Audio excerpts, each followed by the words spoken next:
محترم صدر، محترم وائس چانسلر، محترم اساتذہ، محترم حضرات و خواتین، السلام علیکم ورحمۃ اللہ وبرکاتہ۔ الحمدللہ رب العالمین والصلاة والسلام علی سید المرسلین وآلہ وصحبہ اجمعین۔ میرے دل میں اس دعوت کا جو احساس ہے اور میری جو عزت افزائی کی گئی ہے اس کے اظہار کے لیے میرے پاس الفاظ نہیں۔ بہت عرصے سے تمنا تھی کہ میں بہاولپور دیکھوں، اور آج دیکھنے کے بعد الحمدللہ یہ محسوس کرتا ہوں کہ میری وہ تمنا بے سود بیکار نہیں تھی۔ حقیقت میں اس خوبصورت شہر، اس خوبصورت ماحول اور یہاں کے اچھے اخلاق و کردار کے باشندوں سے میں بے حد متاثر ہوا ہوں۔ مگر آپ اجازت دیں تو میں ان چیزوں کو بیان کیے بغیر بھی آپ پر چھوڑ سکتا ہوں، آپ خود اس کا احساس کر سکتے ہیں۔ میں براہ راست اپنے موضوع پر آتا ہوں تاکہ ان چند منٹوں میں جو مجھے ملیں گے آپ کے سامنے اس کی کچھ تشریح کر سکوں۔ قرآن مجید ایک ایسا موضوع ہے جس کے بہت سے پہلو ہیں، اور ظاہر ہے کہ ایک گھنٹے کی مختصر مدت میں یہ ممکن نہیں کہ ان سارے پہلوؤں پر روشنی ڈالی جا سکے۔ اس لیے صرف اس کا ایک پہلو یعنی قرآن مجید کی تاریخ شاید چند الفاظ میں آپ کے سامنے پیش کر سکتا ہوں۔ ایک حدیث ہے جس کا مسند احمد ابن حنبل میں ذکر ہے۔ رسول کریم صلی اللہ علیہ وسلم فرماتے ہیں، خدا نے آدم علیہ السلام سے لے کر مجھ تک 1,24,000 پیغمبر بھیجے، جن میں سے 315 صاحب کتاب تھے۔ ظاہر ہے کہ 315 صاحب کتاب نبیوں کے چونکہ نام قرآن مجید میں نہیں ہیں نہ حدیث میں ہیں، اس لیے ہمارے لیے ممکن نہیں کہ ان کی تفصیل معلوم کر سکیں۔ بعض اشارے ملتے ہیں حضرت آدم پر 10 صحیفے نازل ہوئے تھے، لیکن ان کے ہم بچوں کی بدنصیبی ہے کہ اب ہمیں یہ بھی نہیں معلوم کہ وہ کس زبان میں تھے، چاہے کہ اس کے مندرجات کا علم ہو۔ اسی طرح حضرت آدم کے بیٹے حضرت شیس بھی پیغمبر تھے، ان کے متعلق بھی بعض روایات میں ذکر ملتا ہے کہ ان پر چند کتابیں نازل ہوئی تھیں، اس کا بھی دنیا میں اب کوئی وجود نہیں۔ قدیم ترین نبی جن کی طرف منسوب کتاب کا کچھ حصہ ہم تک پہنچا ہے اور وہ ابھی حال میں، وہ حضرت ادریس علیہ السلام ہے۔ غالباً آپ نے سنا ہوگا کہ فلسطین میں بحر مردار کے پاس بعض غاروں میں کچھ مخطوطے ملے۔ ان مخطوطوں میں ایک کتاب ہے جو حضرت اینوخ یعنی ادریس علیہ السلام کی طرف منسوب ہے۔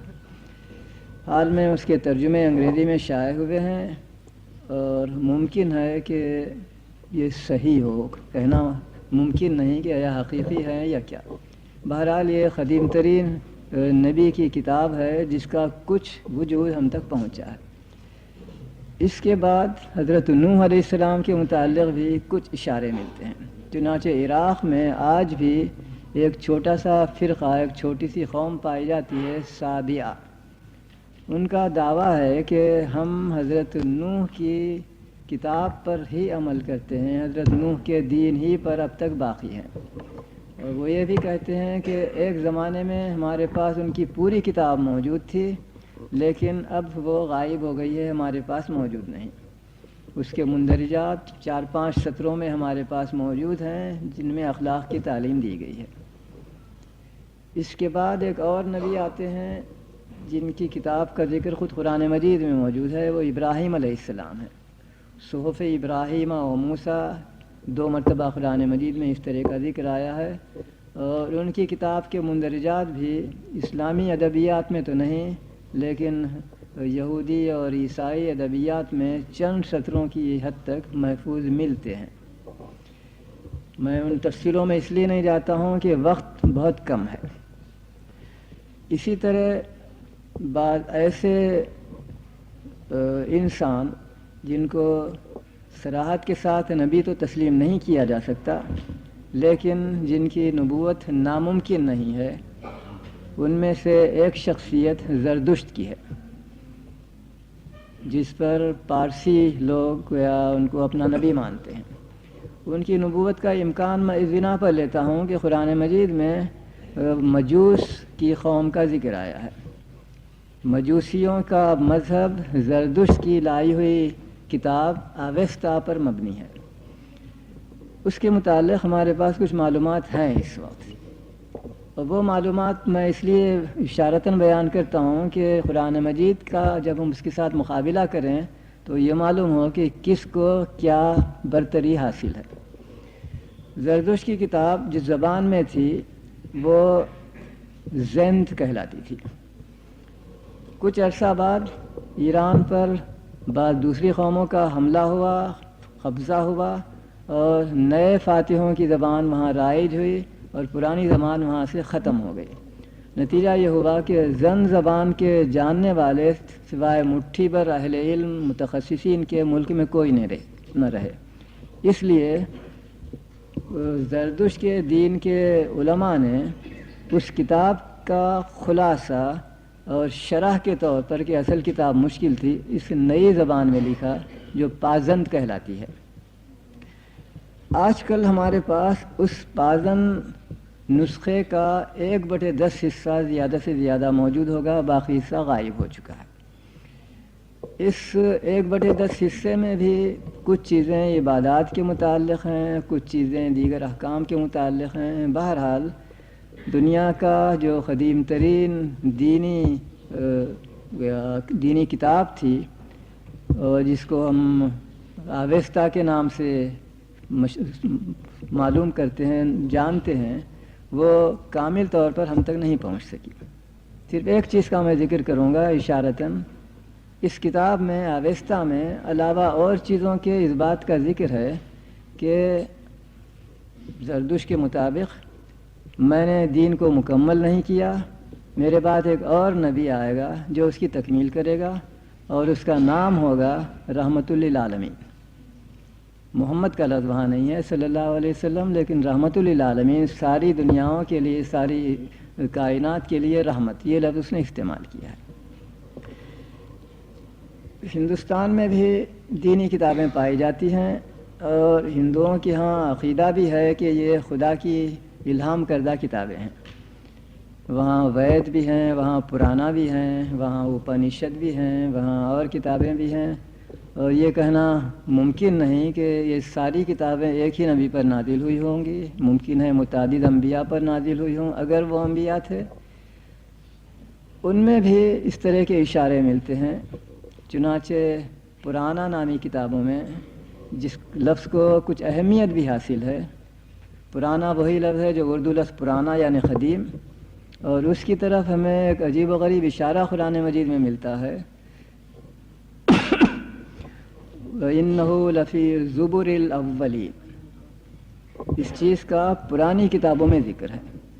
کیا اس کا قرآن سے کوئی ربط ہے یہ میں نہیں جانتا، لیکن بہرحال 10 جو قرآن ہیں ان میں سے ایک قرآن میں اس کا ذکر آیا ہے کہ آخری زمانے میں ایک شخص پیدا ہوگا جو ریت کے علاقے میں پیدا ہوگا، اور اس کی ماں کا نام ہوگا قابل اعتماد، اس کے باپ کا نام ہوگا اللہ کا غلام، اور وہ اپنے وطن سے شمال میں جا کر بسنے پر مجبور ہوگا، اور پھر وہ اپنے وطن کو 10,000 آدمیوں کی مدد سے فتح کرے گا، اور اس کی جنگ کی جو رتھ ہوگی اس کو اونٹ کھینچیں گے، اور وہ اتنے تیز رفتار ہوں گے کہ آسمان تک پہنچ جائیں گے۔ کچھ اس طرح کے اشارے بھی ملتے ہیں ہمیں اس کتاب میں، جس سے ممکن ہے رسول اکرم کے متعلق اشارہ ہو۔ بہرحال ان پرانی کتابوں کے علاوہ وہ کتابیں جو خاص تر مسلمانوں میں معروف ہیں، یعنی توریت اور زبور اور انجیل، اس کا بھی چند الفاظ میں ذکر کروں گا بطور تمہید، اور پھر اس کے بعد قرآن مجید کا آپ سے ذکر کر سکوں گا۔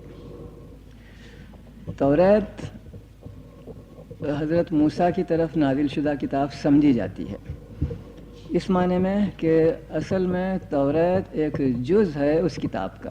توریت کے معنی ہے قانون، اس لیے حضرت موسیٰ کی طرف جو 5 کتابیں یہودیوں کی ہاں منسوب ہیں، ان میں سے تیسری کتاب کا نام ہے قانون۔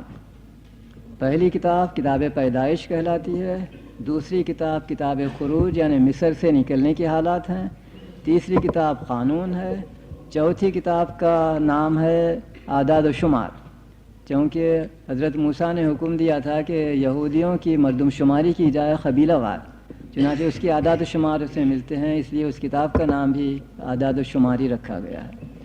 اور 5ویں کتاب کو ہم تثنیہ کا نام دیتے ہیں، جس کے معنی یہ ہیں کہ پرانی چیزوں کو دوبارہ دہرایا جائے، ریکیپچولیٹ کیا جائے یا اس کی تشریح کی جائے۔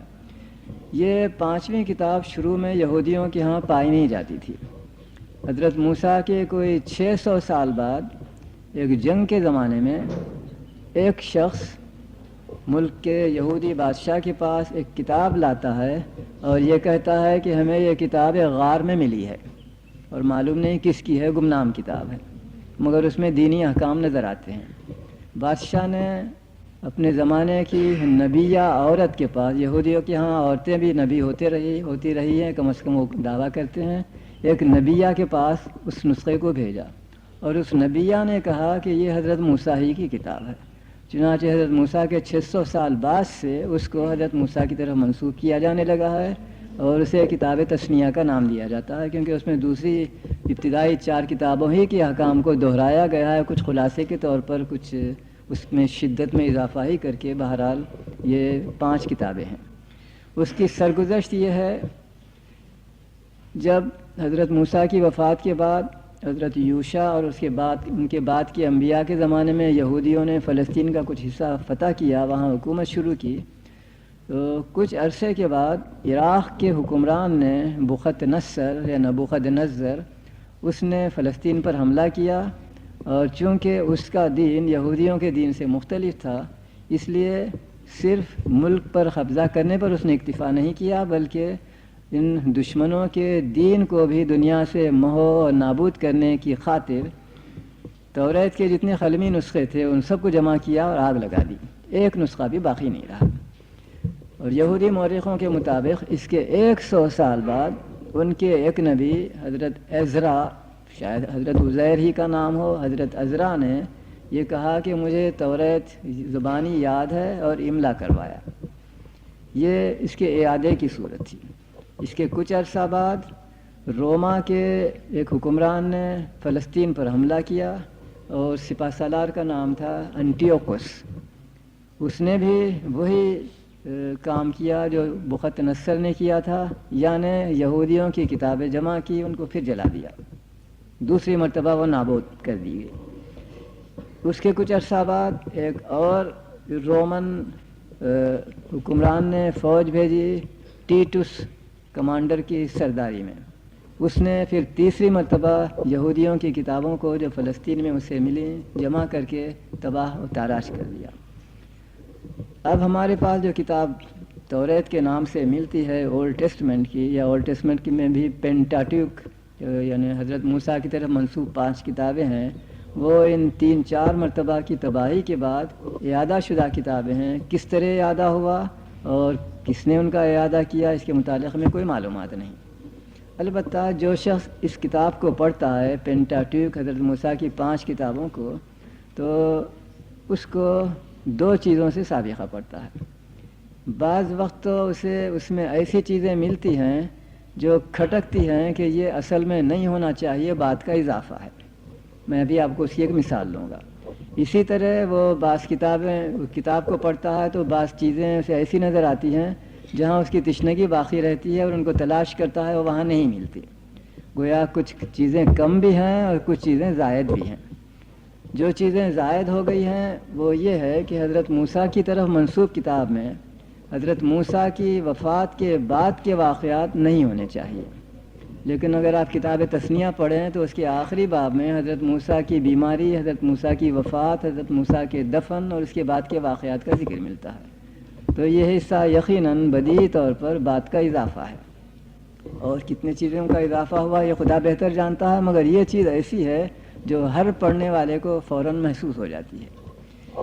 اسی طرح جن چیزوں کی کمی نظر آتی ہے جن کو وہاں ہونا چاہیے وہ یہ ہے کہ کم از کم 20 مرتبہ پینٹاٹیوک میں اس طرح کے الفاظ آئے ہیں، اس قصے کی تفصیلیں یا اس حکم کی تفصیلیں فلاں باب میں ملیں گی۔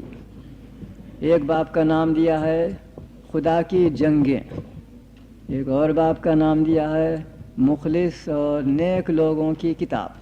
اس طرح کوئی 20 مرتبہ ذکر آیا ہے کہ یہ تفصیلیں اس باب میں ملیں گی، وہ باب اب موجود نہیں ملتے ہیں۔ یہ کچھ حالات ہیں جو میں نے آپ سے بیان کیے توریت کے متعلق، جو کافی ضخیم صورت میں ہمارے پاس ہمارے ہاتھوں میں موجود ہے، دنیا کی ساری زبانوں میں اس کے ترجمے ہو چکے ہیں۔ توریت کے بعد زبور کا نام مسلمانوں میں عام طور پر لیا جاتا ہے، اور ہمارا تصور یہ رہا ہے کہ وہ بھی توریت ہی کی طرح اور انجیل کی طرح کوئی مستقل کتاب ہوگی۔ لیکن اولڈ ٹیسٹمنٹ میں جو چیز حضرت داؤد کی طرف منسوب ہے اور جس کو وہ سام یا زبور کے نام سے موسوم کرتے ہیں، وہ کوئی مستقل کتاب نہیں ہے، اس معنی میں کہ اس میں خدا کی حمد و ثنا میں بہتے نظمیں ہیں اور کوئی نیا حکم نہیں ہے۔ جس طرح ہمارا تصور ہے کہ ہر نبی ایک نئی شریعت لاتا ہے، اس کتاب میں کسی نئی شریعت کا ذکر نہیں ملتا۔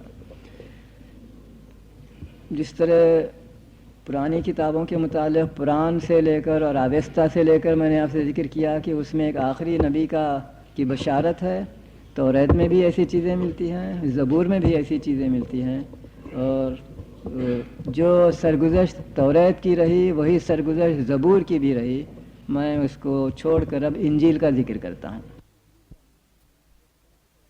یہ تصور ہے کہ وہ ایک مستقل کتاب ہے جو خدا کی طرف سے نازل ہوئی تھی اور حضرت عیسیٰ نبی کو دی گئی تھی، لیکن ہمارے پاس عیسائیوں کی طرف سے پھیلائی ہوئی جو انجیل پائی جاتی ہے وہ ایک انجیل نہیں ہے بلکہ 4 انجیلیں ہیں۔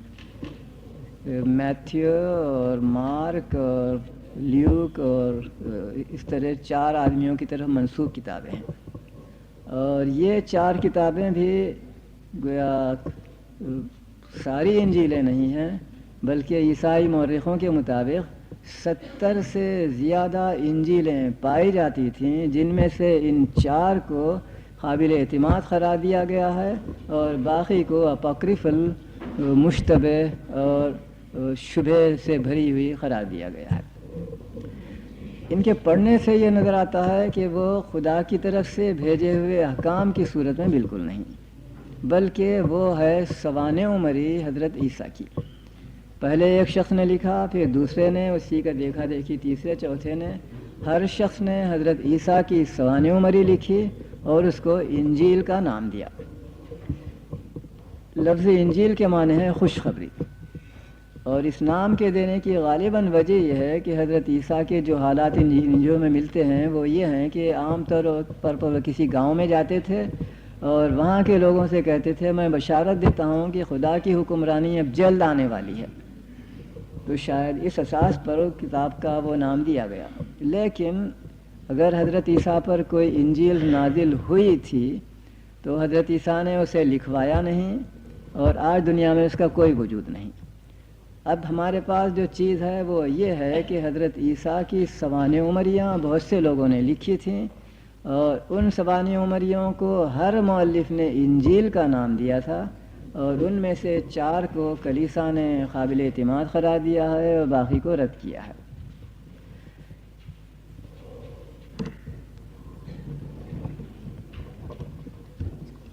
ہاتھ میں رکھنا بہت اچھا، شکریہ۔ ان 4 انجیلوں کے انتخاب کے متعلق کسی کو کوئی علم نہیں ہے، کس نے انتخاب کیا، کب انتخاب کیا، کیوں انتخاب کیا، کس اساس پر انتخاب کیا، کسی کو کچھ معلوم نہیں۔ فرانس کا ایک مشہور مورخ گزرا ہے والتیر، اسے بددین شخص بھی کہا جاتا ہے، کم از کم فرانس کے عیسائی کیتھولک لوگ اسے ایک بددین قرار دیتے ہیں، ہوگا میں کہہ نہیں سکتا۔ اس نے اپنی ایک بہت مشہور مورخ گزرا ہے، اس نے اپنی کتاب میں ایک جگہ لکھا ہے کہ ایک مرتبہ کلیسا کو یہ خیال پیدا ہوا کہ یہ جو 70 سے زائد انجیلیں ہیں اور ان میں کچھ آپس میں اختلافات بھی ہیں، ان میں سے انتخاب ایسی انجیلوں کا کیا جائے جو قابل اعتماد ہوں۔ اس کا طریقہ یہ کیا کہ ان ساری انجیلوں کو ایک مرتبہ ایک کلیسا میں عبادت گاہ کے مقام کے پاس ایک میز پر جمع کیا، پھر اس میز کو ہلایا گیا، جو کتابیں نیچے گر گئیں ان کو ناقابل اعتماد قرار دیا گیا، اور ہلانے کے باوجود بھی جو میز پر باقی رہیں ان کو قابل اعتماد قرار دیا گیا۔ یہ والٹیر کا بیان ہے، لیکن کس اساس پر اس نے یہ لکھا ہے یہ کہنا میرے لیے بہت دشوار ہے، اور ظاہر ہے کہ عیسائی لوگ اس کو رد کرتے ہیں، اور اس بیان کرنے والے شخص کو بھی رد کرتے ہیں کہ وہ بدمعاش تھا، جھوٹا تھا، فلاں۔ بہرحال ہم یہ کہہ سکتے ہیں کہ حضرت عیسیٰ کی لکھوائی ہوئی انجیل دنیا میں موجود رہی ہیں، اس پر سب لوگ متفق ہیں، اور جو چیز ہمارے پاس انجیل کے نام سے اس وقت ملتی ہے وہ حضرت عیسیٰ کی سوانح عمریہ، جس طرح مسلمانوں کے ہاں کتب سیرت پائی جاتی ہیں، اسے سیرت حضرت عیسیٰ ہم کہہ سکتے ہیں۔ کبھی کبھی میں سوچتا ہوں کہ حضرت عیسیٰ نے اپنی انجیل اپنے پر نازل شدہ خدائی احکام کو کیوں نہیں لکھوایا؟ میرے ذہن میں ایک خیال آتا ہے، ممکن ہے غلط ہو، میں آپ سے عرض کیے دیتا ہوں۔ حضرت عیسیٰ نے دیکھا کہ ان سے پہلے کے نبی حضرت موسیٰ پر جو توریت نازل ہوئی تھی اس کی کیا درگت بنی ہے۔ دشمن حملہ کرتے ہیں، اس کی توہین کرتے ہیں، اسے جلاتے ہیں، غارت کرتے ہیں، نیست و نابود کر دیتے ہیں۔ غالباً انہوں نے سوچا کہ میری کتاب کا بھی وہی حشر نہ ہو، لہذا بہتر ہے کہ میں اسے لکھوایا ہی نہ جائے، لوگوں کو حفظ رہے، لوگوں کے ذہنوں میں رہے، اور عبادت گزار مومن لوگوں کے پاس وہ ادب سے اس کو یاد رکھیں گے، ادب سے اپنے بات کی نظروں تک پہنچائیں گے۔ شاید یہ تصور تھا جس کی بنا پر حضرت عیسیٰ نے انجیل کو لکھوایا ہی نہیں، اور اب حقیقتاً دنیا میں موجود بھی نہیں۔ دوسرا نظریہ میرا یہ ہے کہ خدا چونکہ ایک ازلی اور ابدی علم کی شخصیت ذات ہے، اس لیے یہ نہیں ہو سکتا کہ وہ حضرت آدم کو ایک حکم دے اور بعد کے نبی کو کوئی دوسرا حکم اس کے بالکل برعکس دے۔ یہ ہو سکتا ہے کہ ایک نبی کو کچھ احکام دے اور بعد کے نبی کو کچھ مزید احکام دیے جائیں، اضافے کے طور پر یہ ہو سکتا ہے۔ فرض کیجئے کہ حضرت آدم پر نازل شدہ کتابیں آج دنیا میں موجود ہوتی تو میرا تصور یہ ہے کہ خدا کو ایک نئی کتاب بھیجنے کی ضرورت نہیں ہوتی، وہی کتاب ہمیں آج بھی کارآمد ہوتی۔ لیکن جیسا ہم نے ابھی اس مختصر تاریخی مطالعے میں دیکھا کہ پرانے انبیاء کی کوئی کتاب بھی بلا استثناء کوئی کتاب بھی انسانیت تک من و عن کامل صورت میں نہیں پہنچی ہے۔ لہذا اپنی غیر محدود مرحمت کے باعث خدا نے چاہا کہ ایک اور کتاب، ایک اور مرتبہ انسان کو کتاب دی جائے، احکام دیے جائیں، اور اس کی مشیت یہ بھی ہوئی کہ یہ کتاب محفوظ بھی رہے، اور یہ قرآن مجید کا میں ذکر کر رہا ہوں۔ اب ہم دیکھیں گے کہ قرآن مجید کس طرح محفوظ حالت میں ہم تک پہنچا ہے۔ اولاً میں اس کی زبان کی طرف کچھ اشارہ کروں گا۔ یہ عربی زبان میں ہے، اس کی کیا خصوصیت ہے، کیوں عربی زبان کا انتخاب ہوا ہے اس آخری نبی کی کتاب کے لیے۔ غالباً آپ میں سے ہر شخص واقف ہوگا کہ زبانیں رفتہ رفتہ بدل جاتی ہیں۔ خود اردو زبان اب سے 500 سال پہلے کی کتاب اٹھائیے دیکھیے، مشکل سے ہم کو سمجھ میں آتی ہے۔ دنیا کی ساری زبانوں کا یہی حال ہے۔ انگریزی کی کہ 500 سال پہلے کا مؤلف چاسر گزرا ہے، چاسر کی کتاب کو آج لندن کا کوئی شخص سمجھ نہیں سکتا سوائے یونیورسٹی کے چند اسپیشلسٹ پروفیسروں کے۔ یہی حال دوسری قدیم اور جدید زبانوں کا ہے، یعنی وہ بدل جاتی ہیں رفتہ رفتہ، ناقابل فہم ہو جاتی ہیں۔ اگر آخری پیغام بھی خدا کا کسی ایسی ہی تبدیل ہونے والی زبان میں آتا تو پھر خدا کی مرحمت کا اقتضا یہ تھا کہ ہم 20ویں صدی کے لوگوں کو پھر ایک نئی کتاب دے تاکہ ہم اسے سمجھ سکیں، کیونکہ پرانی کتاب اب ناقابل فہم ہو گئی ہے۔ ان زبانوں میں اگر کسی زبان کو استثناء ہے کہ وہ نہیں بدلتی، وہ عربی زبان ہے۔ چنانچہ واقعہ یہ ہے کہ رسول کریم کے ہم اثر عربی یعنی قرآن مجید اور حدیث میں جو زبان استعمال ہوئی ہے، اور جو عربی آج ریڈیو پر آپ سنتے ہیں، جو عربی آج آپ عربی اخباروں میں پڑھتے ہیں، ان دونوں عربیوں میں نہ گرامر میں فرق ہے، نہ الفاظ کے معنی میں فرق ہے، نہ اسپیلنگ میں فرق ہے، اور نہ تلفظ پروننسیشن میں کوئی فرق ہے۔ اگر آج رسول کریم صلی اللہ علیہ وسلم زندہ ہوں اور میں ایک عرب کی حیثیت سے اپنی موجودہ عربی میں آپ سے گفتگو کروں، آپ اس کا ہر لفظ سمجھیں گے، اور رسول اللہ اگر مجھے جواب مرحمت فرمائیں تو آپ کا ہر لفظ میں سمجھ سکوں گا، کیونکہ ان دونوں زبانوں میں کوئی فرق نہیں۔ دوسرے الفاظ میں اس سے استنباط یہ کرتا ہوں کہ آخری نبی پر بھیجی ہوئی آخری کتاب ایسی زبان میں ہونی چاہیے جو غیر تبدل پذیر ہو، لہذا عربی کا انتخاب کیا گیا، جو ایسی زبان ہے جس میں علاوہ اور خصوصیتوں کی، اس کا ترنم اور اس کی فصاحت و بلاغت وغیرہ کے، یہ خصوصیت ایک ایسی چیز ہے جس کا ہم سب مشاہدہ کر سکتے ہیں کہ عربی زبان ایک غیر تبدل پذیر چیز ہے، اور اس کے لیے ہمیں عربوں کا شکر گزار بھی ہونا چاہیے کہ انہوں نے اپنے ڈائلیکٹس کو، اپنے مختلف علاقوں کی زبانوں کو زبان نہیں بنایا، اور اپنی علمی زبان، اپنی تحریری زبان وہی رکھی جو رسول اللہ کے زمانے سے چلی آ رہی ہے۔ جہاں تک قرآن مجید کا تعلق ہے،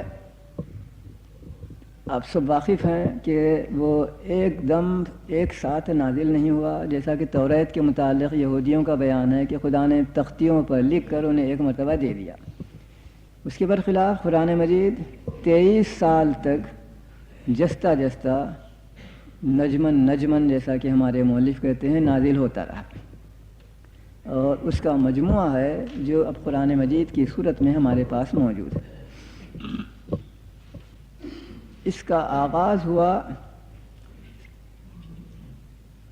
سن 510 عیسوی میں، جب رسول کریم معتکف تھے، اعتکاف کیے ہوئے تھے غار حرا میں، اور وہاں جبریل آتے ہیں اور آپ تک خدا کا پیغام پہنچاتے ہیں، اور وہ پیغام بہت ہی اثر انداز پیغام ہے۔ رسول کریم ایک امی تھے جنہیں لکھنا پڑھنا نہیں آتا تھا۔ اس امی شخص کو صلی اللہ علیہ وسلم جو پہلا حکم دیا گیا وہ یہ ہے اقرا، پڑھ، اور پھر قلم کی تعریف کی گئی ہے، کہا گیا کیوں پڑھنے کا حکم دیا جاتا ہے؟ اس لیے کہ قلم ہی کے ذریعے سے خدا انسان کو وہ چیز بتاتا ہے جو وہ نہیں جانتا، یا دوسرے الفاظ میں قلم ہی وہ چیز ہے جو انسانی تمدن، انسانی تہذیب کا ڈپازیٹری ہے، اس کا وجود اسی کی وجہ سے ہے۔ پرانی چیزوں کو محفوظ رکھا جائے، نئی چیزوں کا اضافہ کیا جائے، آنے والوں کو دیا جائے، آنے والے اس میں اپنی چیزوں کا اضافہ کرتے رہیں، یہی ہے انسانی تمدن اور انسانی تہذیب کا ارتقاء، اور اسی کی وجہ سے انسان کو دیگر حیوانات پر تفوق ملتا ہے۔ ورنہ آپ غور کریں کہ کوا اب سے 20 لاکھ سال پہلے مثلاً جس طرح گھونسلہ بناتا تھا آج بھی اسی طرح بناتا ہے، اس نے کوئی ترقی نہیں کی، اور انسان وہ جانور ہے جو اب چاند تک پہنچ چکا ہے۔ اس نے جو ترقیاں کی ہیں ان میں سے ایک یہ ہے کہ وہ ساری کائنات پر حکومت کر رہا ہے۔ غرض یہ ہے کہ یہ ساری ترقیاں انسان نے اس لیے کی ہیں کہ اس کو اپنے سے پہلے کے لوگوں کے تجربات کا علم ہوا، اور اس نے اپنے ذاتی تجربوں سے کچھ تصحیح اضافہ بھی کیا، اور اس سے استفادہ کرتا رہا، اور یہ سب مرہون منت ہے قلم کا۔ اسی لیے علمہ بالقلم علم الانسان ما لم یعلم کی طرف قرآن مجید میں بہت ہی بلیغ انداز میں اشارہ کیا گیا ہے۔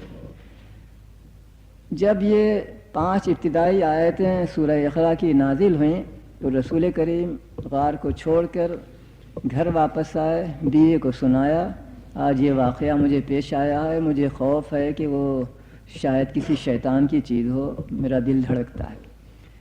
حضرت خدیجہ رضی اللہ عنہا نے تشفی دلائی اور کہا کہ تم اب تک ایسی زندگی گزارتے رہے ہو جو ناقابل اعتراض ہے، غریبوں کی مدد کرنا، بیواؤں کی مدد کرنا، محتاجوں کی مدد کرنا، فلاں فلاں، ایسے شخص کو خدا ضائع نہیں کرے گا۔ میرا ایک چچزاد بھائی ہے ورقہ بن نوفل، جو ان چیزوں کو فرشتے اور وحی اور فلاں سے واقف ہے، کل صبح جا کر اس سے گفتگو کریں گے، وہ تمہیں بیان کر سکے گا۔ میں ان چیزوں سے واقف نہیں ہوں، لیکن مجھے یقین ہے کہ کبھی شیطان نے تمہیں دھوکہ نہیں دیا ہوگا۔ صبح کو وہ ایک روایت کے متعلق اپنے ساتھ لے جاتی ہیں ورقہ بن نوفل کے پاس، اور ایک دوسری روایت میں یہ ہے کہ رسول اللہ سے ملنے کے لیے ان کے عزیز دوست ابو بکر آئے اور حضرت خدیجہ نے ان کو قصہ سنایا اور کہا کہ ساتھ لے جاؤ اپنے ورقہ سے ملا۔ ورقہ بن نوفل بہت بوڑھے تھے، بصارت ضائع ہو چکی تھی، نصرانی مذہب کے تھے، جس کا ایک طویل قصہ ہے جو میں اس وقت بیان نہیں کروں گا۔ اور اس کے پاس جب رسول اللہ پہنچے اور قصہ سنایا تو ورقہ نے بے ساختہ یہ الفاظ نکالے زبان سے، اے محمد صلی اللہ علیہ وسلم، جو چیزیں تم نے ابھی بیان کی ہیں اگر وہ صحیح ہیں تو یہ ناموس موسیٰ سے مشابہ ہیں۔ ناموس کا لفظ عام طور پر اردو میں عزت نفس کے معنی میں مستعمل ہوتا ہے، ظاہر ہے وہ یہاں کام نہیں دے گا۔ حضرت موسیٰ کی عزت نفس سے مشابہ ہے، بے معنی چیز ہے۔ بعض لوگ، بعض مفسر وغیرہ ناموس کے معنی لکھتے ہیں کہ قابل اعتماد، وہ بھی یہاں کام نہیں دیتا۔ وہ اس لیے لیتے ہیں کہ حضرت جبریل کو ناموس کا نام دیا جاتا ہے اسلامی ادبیات میں، وہ روح الامین ہے، مگر وہ معنی بھی یہاں کام نہیں دیتے۔ میرے ذہن میں یہ آتا ہے کہ ناموس اصل میں ایک اجنبی لفظ ہے جو معرب ہو کر عربی میں مستعمل ہوا، چنانچہ یہ لفظ ہے نوموس یونانی زبان میں، اور نوموس کا لفظ توریت کے معنی میں استعمال ہوتا ہے۔ یونانی زبان میں توریت کو نوموس کہتے ہیں۔ دوسرے الفاظ میں ورقہ بن نوفل کا بیان یہ ہے کہ یہ چیز مشابہ ہے توریت موسیٰ علیہ السلام سے، جو زیادہ معقول نظر آتا ہے۔ بہرحال آگے چلے ہم۔ قدیم ترین ذکر قرآن مجید کی تبلیغ کے متعلق اور ان تک پہنچانے کے متعلق ابن اسحاق نے کیا ہے۔ ابن اسحاق کی کتاب المغازی ضائع ہو گئی تھی، لیکن اس کے کچھ ٹکڑے حال میں ملے ہیں، اور ابھی حال میں حکومت مراکش نے اس کو شائع بھی کیا ہے۔ اس میں کوئی 1.5 سطری ایک روایت ہے جو بہت دلچسپ ہے، جس کو ابن ہشام نے اپنی سیرت النبی میں معلوم نہیں کس بنا پر سہون نہیں لیا، چھوڑ دیا ہے۔ اس کے الفاظ یہ ہیں: جب کبھی رسول اللہ پر قرآن مجید کی کوئی عبارت نازل ہوتی تو آپ سب سے پہلے اس کو مردوں کی جماعت میں تلاوت فرماتے، پھر اس کے بعد اسی عبارت کو عورتوں کی خصوصی محفل میں بھی سناتے۔ یہ اسلامی تعلیم کی تاریخ میں ایک بہت اہم واقعہ ہے کہ رسول اللہ کو عورت کی تعلیم سے بھی اتنی ہی دلچسپی تھی جتنی مردوں کی تعلیم سے۔ جیسے ہی قرآن مجید نازل ہوتا اس سے آگاہ کراتے آپ مردوں کو بھی اور عورتوں کو بھی۔ یہ گویا قدیم ترین اشارہ ہے جو ملتا ہے قرآن مجید کی تبلیغ کے متعلق، قرآن مجید سے اوروں کو واقف کرانے کے متعلق۔ اس کے بعد کیا پیش آیا یہ کہنا مشکل ہے، لیکن جلدی ہی ہمیں ایک نئی چیز کا پتہ چلتا ہے، وہ یہ کہ اس کو لکھوایا جائے، اور غالباً حفظ کرانا بھی اسی زمانے سے تعلق رکھتا ہے، یعنی بالکل ابتدائی زمانے سے، جب حضرت جبریل نے پہلی وحی کے موقع پر قرآن مجید کی ابتدائی 5 آیتیں سورہ اقرا کی پہنچائیں رسول اللہ تک، تو حدیث کے مطابق انہوں نے 2 کام اور کیے حضرت جبریل نے۔ ایک تو رسول اللہ کو وضو کرنا سکھایا کہ نماز کے لیے کس طرح اپنے آپ کو جسمانی طور پر پاک کریں، اور پھر نماز پڑھنے کا طریقہ بھی بتایا۔ چنانچہ خود جبریل امام بنے اور پیغمبر مقتدی کی حیثیت سے پیچھے رہ کر دیکھتے رہے کہ پہلے کیا کرنا چاہیے، کھڑے ہوں، پھر رکوع میں جائیں، پھر سجدہ کریں وغیرہ، تو نماز پڑھنے کا طریقہ سکھایا۔ تو ظاہر ہے کہ نماز میں قرآن مجید کی آیتیں پڑھی جاتی ہیں۔ تو ابتدائی زمانے ہی سے جب لوگ مسلمان ہونے لگے تو رسول اللہ نے انہیں حکم دیا ہوگا کہ قرآن مجید کو حفظ بھی کرو، اور روزانہ جتنی نمازیں پڑھنی ہیں ان نمازوں میں ان کا اعادہ بھی کرتے رہو۔ گویا 2 چیزیں ہمیں نظر آتی ہیں اس وقت: حفظ کرنا اور اس کو لکھنا۔ وہ اس لیے کہ آدمی کو کسی نئی چیز کے ازبر کرنے کے لیے کچھ وقت لگتا ہے، اس کے سامنے کوئی تحریری چیز ہو تو وہ اسی کو بار بار پڑھتا ہے اور بالآخر وہ حفظ ہو جاتا ہے۔ تو دوسرے الفاظ میں حفظ کرنا اور لکھنا دونوں ایک ہی زمانے کی چیزیں ہیں۔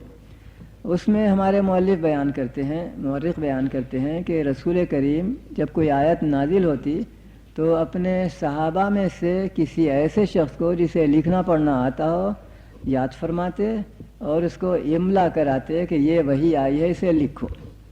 اور ایک بڑی اہم چیز یہ ہے، لکھنے کے بعد اس سے کہتے جو لکھا ہے اسے پڑھ کر سناؤ، تاکہ اگر کاتب نے کوئی غلطی کی ہے تو اس کی اصلاح کر سکیں۔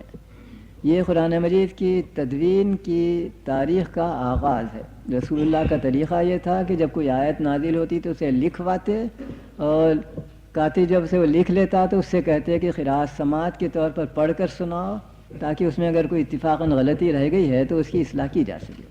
اور پھر اپنے صحابہ کو حکم دیتے کہ اسے ازبر کرو اور روزانہ 2 وقت نمازوں میں پڑھو، کیونکہ ابتداء سے 2 نمازیں تھیں اور معراج کے بعد سے 5 نمازیں ہوئیں، تو 2 کی جگہ 5 مرتبہ لوگ اس کو نماز میں دہرانے لگے، جس کا ایک عملی فائدہ یہ ہے کہ آدمی کا اگر حافظہ اچھا نہ ہو اور سال میں عید بقرعید میں 1 مرتبہ قرآن مجید کو حفظ سے پڑھے تو ممکن ہے بھول جائے، لیکن آدمی اگر 5 مرتبہ اسے روزانہ دہراتا رہے تو اس کا حفظ محفوظ رہے گا، وہ کبھی بھولے گا نہیں۔ تو یہ عملی فائدہ بھی نظر آتا ہے۔ بہرحال قرآن مجید کو لکھنا اور اسے حفظ کرنا اس کا رسول اللہ نے حکم دیا، اور اس سے پہلے کہ انبیاء میں ایسی کوئی چیز ہمیں نظر نہیں آتی۔ اس سے بڑھ کر ایک اور اہم کام پیش ہوا، وہ یہ کہ فرض کیجئے میرے پاس ایک تحریری نسخہ موجود ہے جس میں کچھ غلطیاں ہیں، کسی نہ کسی وجہ سے، کاتب کی غلطی سے یا کسی اور وجہ سے، اور اس غلط نسخے کو میں حفظ کر لیتا ہوں، تو ظاہر ہے کہ جس طرح اصل تحریری نسخہ غلط ہے اسی طرح میرا حفظ بھی غلط ہوگا۔ اس کی اصلاح کس طرح کی جائے، اس پر بھی رسول کریم صلی اللہ علیہ وسلم نے توجہ فرمائی اور کہا کہ مسلمان کو قرآن مجید کسی مستند استاد ہی سے پڑھنا چاہیے، یہ نہیں کہ قلمی نسخہ بازار سے خرید لیں یا مطبوعہ نسخہ اسے پڑھ لیں، یہ کافی نہیں ہے، اس کو مستند استاد سے پڑھنا چاہیے۔ اس کی کیا معنی ہے؟ پہلے تو رسول اللہ کی ذات ہے، آپ سے بڑھ کر قرآن سے واقف کوئی ہو نہیں سکتا، اس لیے ہر مسلمان کو رسول اللہ سے قرآن سیکھنا چاہیے، پڑھنا چاہیے، اور تحریری نسخہ ہے تو اس کو حضور کے سامنے تلاوت کرنا چاہیے، اور رسول اللہ اگر یہ فرمائے ہاں یہ ٹھیک ہے تو پھر اسے حفظ کرو۔ جب کام بڑھ جائے تو ظاہر ہے ایک آدمی سارے لوگوں کی تعلیم و تربیت انجام نہیں دے سکتا، اس لیے رسول اللہ نے چند ایسے صحابہ کو جن کی قرآن دانی پر کے متعلق آپ کو پورا اعتماد تھا، یہ حکم دیا کہ اب تم بھی پڑھایا کرو۔ یہ تھے مستند استاد، یعنی جن کو رسول کریم خود سند دیتے ہیں کہ تم پڑھانے کے قابل ہو، اور اس کا سلسلہ غالباً آپ کو معلوم ہوگا کہ آج بھی دنیا میں باقی ہے۔ اگر کوئی شخص کسی استاد کے پاس قرآن مجید پڑھتا ہے، یہ چیز خاص کر ہمارے حافظوں میں موجود ہے، تو قرأت کی تکمیل کے بعد استاد کی طرف سے اس کو ایک سند ملتی ہے، اس سند میں وہ استاد لکھتا ہے کہ میں نے اپنے شاگرد فلاں کو قرآن مجید کے الفاظ اور قرآن مجید کی قرأت کے جو اصول ہیں ان کو ملحوظ رکھ کر جو تعلیم دی ہے وہ بالکل وہی ہے جو مجھے میرے استاد نے پہنچائی تھی، اور اس نے مجھے اطمینان دلایا تھا کہ اس کو اس کے استاد نے بھی ایسا ہی کیا ہے، اور اس کا سلسلہ پہنچتا ہے رسول اللہ تک۔ تو یہ سلسلہ آج بھی ہم نے محفوظ رکھا ہے۔ اسلامی ٹریڈیشن میں دنیا کی کسی قوم نے اپنی مذہبی کتاب کے متعلق یہ اصول کبھی اختیار نہیں کیا۔ یہ چیزیں قرآن مجید کی تدوین کے سلسلے میں عہد نبوی میں پیش آئیں، مگر اسی پر اکتفا نہیں ہوتا، ایک اور چیز کی ضرورت تھی اور وہ شروع بھی ہوئی۔ قبل اس کے کہ میں اس کا ذکر کروں، قرآن مجید کے تحریری نسخوں کے متعلق بھی کچھ آپ سے اشارہ کرتا چلوں کہ کب سے اس کا پتہ چلتا ہے۔ غالباً نبوت کے 5ویں سال کا واقعہ ہے کہ حضرت عمر نے اسلام قبول کیا۔ ان کے واقعات سے آپ واقف ہوں گے، وہ رسول اللہ کے اس زمانے میں بہت سخت جانی دشمن تھے، اور ایک دن طے کر کے گھر سے نکلے کہ اب میں اس فتنے کا خاتمہ کروں، نعوذ باللہ، اور رسول اللہ کو قتل کر ڈالوں۔ راستے میں ان کا ایک رشتہ دار انہیں ملا جس نے اسلام تو قبول کر لیا تھا لیکن اسے چھپا رکھا تھا. اس نے حضرت عمر سے پوچھا کہ کیا کہاں جا رہے ہو, ہتھیار سے لیس. تو چونکہ رشتہ دار تھے حضرت عمر نے کہہ دیا ہاں میں محمد کو قتل کرنے جا رہا ہوں. اس نے ہنگامہ مچا رکھا ہے. اس رشتہ دار نے اس سے کہا اے عمر, اپنے قبیلے کو بنی ہاشم کے زبردست طاقتور قبیلے سے جنگ میں مشغول کرانے سے پہلے اپنے گھر کی خبر لو. تمہاری بہن فاطمہ بھی مسلمان ہو چکی ہے, اس کا شوہر فلاں بھی مسلمان ہو چکا, پہلے اپنے گھر کی خبر لو, بعد میں دنیا کی اصلاح کرنا. وہ حیران ہوئے حضرت عمر اور سیدھا اپنے بہن کے گھر پر پہنچے اور دروازے کے پاس انہوں نے اندر سے کچھ آواز سنی جیسے کوئی شخص کچھ گا رہا ہے, کچھ چیز پڑھ رہا ہے. بہت زور سے دروازے کو ٹھونکا اور گھر کے اندر سے بہن نے نکلی, دروازہ کھولا اور یہ اندر پہنچے اور وہاں سخت کلامی سے گفتگو ہوئی.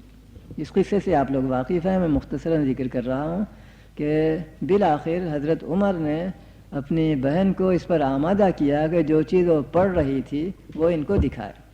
اس نے آپ سے غسل کروانے کے بعد وہ چیز ان کو پیش کی. یہ تھے قرآن مجید کی چند صورتیں. ان کو پڑھ کر حضرت عمر متاثر ہوئے اور مسلمان ہوئے. اس قصے سے آپ لوگ واقف ہیں, لیکن میں اس کی طرف اشارہ اس لیے کر رہا ہوں کہ قرآن مجید کی کم از کم چند صورتوں کو تحریری حالت میں پایا جانا, اس کا ذکر سن 5 نبوی سے یا سن 8 قبل ہجرت سے چلتا ہے. اس کے بعد جس تحریری نسخے کا پتہ چلتا ہے وہ بھی دلچسپ ہے. یہ بیعت عقبہ کے زمانے کا ذکر ہے, غالباً بیعت عقبہ ثانیہ کا. مدینے سے کچھ لوگ آئے اور رسول اللہ کے ہاتھ پر مسلمان ہوئے. ان میں سے ایک شخص کو جو بنی زریق کا تھا, سمہودی نے صراحت سے لکھا ہے رسول اللہ نے قرآن مجید کا اس وقت تک نازل شدہ جتنی صورتیں تھیں ان کا ایک مکمل مجموعہ سپرد کیا, اور یہ صحابی مدینہ منورہ پہنچ کر اپنے قبیلے اپنے محلے کی مسجد میں اس کو بآواز بلند روز پڑھا کرتے تھے. تو گویا یہ قرآن مجید کے مدون ہونے تحریری صورت میں آنے کا ایک دوسرا واقعہ ہے جس کا مورخین نے صراحت سے ذکر کیا ہے. میں یہ بیان کر رہا تھا کہ رسول اللہ نے مستند استاد سے پڑھنا پہلی چیز, تحریری صورت میں لکھ رکھنا تاکہ بھول جائیں, حافظے سے کسی وقت کوئی چیز چھوٹ جائے تو اس کو دیکھ کر اس کے حافظے کو تازہ کرنا اور حفظ کرنا, ان 3 چیزوں کا حکم دیا تھا. لیکن اس میں ایک پیچیدگی اس طرح پیدا ہو گئی تھی کہ قرآن مجید کامل حالت میں ایک وقت میں نازل نہیں ہوا, بلکہ جستا 23 سال کے عرصے میں نازل ہوا, اور رسول کریم نے اپنی حکمت نبوی کے تحت اس کو میکینیکلی مدون نہیں کیا کہ پہلی آیت شروع میں ہو بعد میں نازل شدہ دوسرے نمبر پر تیسرے نمبر پر, یہ نہیں کیا, بلکہ اس کی تدوین ایک اور ہی رکھی. قرآن مجید کی اولین نازل شدہ آیتیں جیسا ابھی میں نے آپ سے بیان کیا سورہ اقرا کی ابتدائی 5 صورتیں ہیں, یہ اب سورہ نمبر 96 میں ہے. قرآن مجید کی کل 114 صورتیں ہیں, ان میں سے 96 نمبر پر ابتدائی صورتیں ہیں, اور بالکل ابتدائی جو چیزیں ہیں مثلا سورہ بقرہ الف لام میم وہ مدینہ منورہ میں ہجرت کے بعد نازل ہوئیں. 86 صورتیں نازل ہو چکی تھی مکے میں, 87ویں صورت مدینہ میں نازل ہوئی سورہ بقرہ, اور یہ ہمیں نظر آتا ہے بالکل قرآن کی ابتدا میں. دوسرے الفاظ میں اس کرونالوجیکل حالت میں نہیں بلکہ ایک دوسری حالت میں تدوین ہونے کی وجہ سے لوگوں کو دشواریاں پیش آ سکتی تھیں. یعنی آج ایک صورت نازل ہوئی, رسول اللہ اس کو ہدایت دیتے ہیں کہ اس کو فلاں مقام پر لکھو, پھر کل ایک آیت نازل ہوتی ہے, اسے کہتے ہیں کہ اس کو فلاں آیت سے قبل لکھو, فلاں آیت کے بعد لکھو, فلاں صورت میں لکھو. تو ضرورت تھی کہ وقتاً فوقتاً ایک طرح کی نظر ثانی ہوتی رہے لوگوں کے ہاں کے نسخوں کے متعلق, اور اس کا ذکر ملتا ہے مدینہ منورہ میں ہجرت کے بعد سے, غالباً سن 2 ہجری سے جب رمضان کا روزہ فرض ہوا. چنانچہ لکھا ہے کہ رسول کریم رمضان کے مہینے میں دن کے وقت بآواز بلند پبلک طور پر مسجد میں بیٹھے ہوئے قرآن مجید کو شروع سے لے کر آخر تک جس کو لکھنا پڑھنا آتا تھا وہ اپنا ذاتی نسخہ ساتھ لاتا اور اس رسول اللہ کی تلاوت پر اسے کولیٹ کرتا تاکہ کوئی اس سے غلطی ہوئی ہے کسی جگہ کسی لفظ کے لکھنے میں یا اس سے کوئی غلطی ہوئی ہے سوروں کے آگے پیچھے شروع میں اور بعد میں ہونے میں تو وہ ان کی اصلاح کرے. اور یہ چیز کہلاتی تھی عرضہ یعنی پیشکش. اور مورخین نے بخاری وغیرہ نے صراحت کی ہے کہ آخری سال گویا وفات سے چند مہینے پہلے جب رمضان کا مہینہ آیا تو اس سال رسول اللہ نے اس کو ایک نہیں 2 مرتبہ پورے کا پورا لوگوں کو سنایا اور یہ بھی کہا جبریل نے مجھے اس کا حکم دیا ہے. میں سمجھتا ہوں کہ میری وفات اب قریب آ گئی ہے لہذا قرآن مجید کے متعلق جبریل نے حکم دیا ہے کہ میں تمہیں 2 مرتبہ پڑھ کر سناؤں تاکہ کوئی غلطیاں ہوئی ہوں کسی سے تو وہ باقی نہ رہیں. یہ تھی تدبیر جو آخری نبی نے آخری پیغام ربانی کی حفاظت کے لیے اختیار فرمائی اور اس طرح قرآن مجید ہم تک پہنچنے کا قابل اعتماد حالت میں پہنچنے کا انتظام ہوا. اس کے بعد کیا پیش آیا؟ رسول اللہ کی وفات ہو گئی. شروع میں کسی کی توجہ قرآن کی طرف مبذول نہیں ہوئی. لوگوں کے پاس موجود تھا, لوگ اس کا احترام کرتے تھے, لوگ اس کو نمازیں پڑھا کرتے تھے. لیکن ایک واقعہ پیش آیا جس نے مجبور کر دیا حکومت کو, اسلامی حکومت کو, خود مسلمانوں کو بھی کہ قرآن پر توجہ کریں. اس معنی میں کہ کوئی سرکاری نسخہ موجود نہیں تھا اور غالباً کسی ایک شخص کے پاس بھی کامل قرآن کریم موجود نہیں تھا. غالباً میں کہہ رہا ہوں. واقعہ یہ پیش آیا کہ وفات کے بعد ہی حضور کی ملک میں چند لوگ مرتد ہو گئے. مسیلمہ کذاب نے نہ صرف ارتداد ہی کیا بلکہ اپنے نبی ہونے کا بھی اعلان کیا اور چونکہ ایک طاقتور قبیلے کا سردار تھا بہت سے لوگ اس کے حامی بھی ہو گئے اور ان سے حضرت ابوبکر نے جنگ کی. وہ جنگ بڑی شدید تھی. مسلمانوں کی فوج کی تعداد کم, دشمن کی فوج کی تعداد بہت زیادہ اور دشمن کے ملک میں جنگ ہوتی ہے.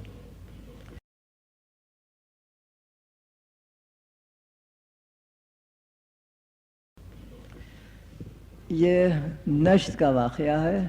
یمامہ کے مقام پر جو جنگ ہوئی, میں جب وہاں گیا تھا تو وہاں کے لوگوں نے کہا کہ موجودہ شہر ریاض ہی کے مضافات کا واقعہ ہے. بہرحال یمامہ میں جنگ ہوئی تھی اور اس جنگ میں مسلمانوں کی بہت سخت خون ریزی ہوئی, یعنی بے شمار مسلمان اسے مارے بھی گئے. اور ان شہید ہونے والوں میں چند ایسے لوگ بھی تھے جو قرآن مجید کے بہترین حافظ سمجھے جاتے تھے.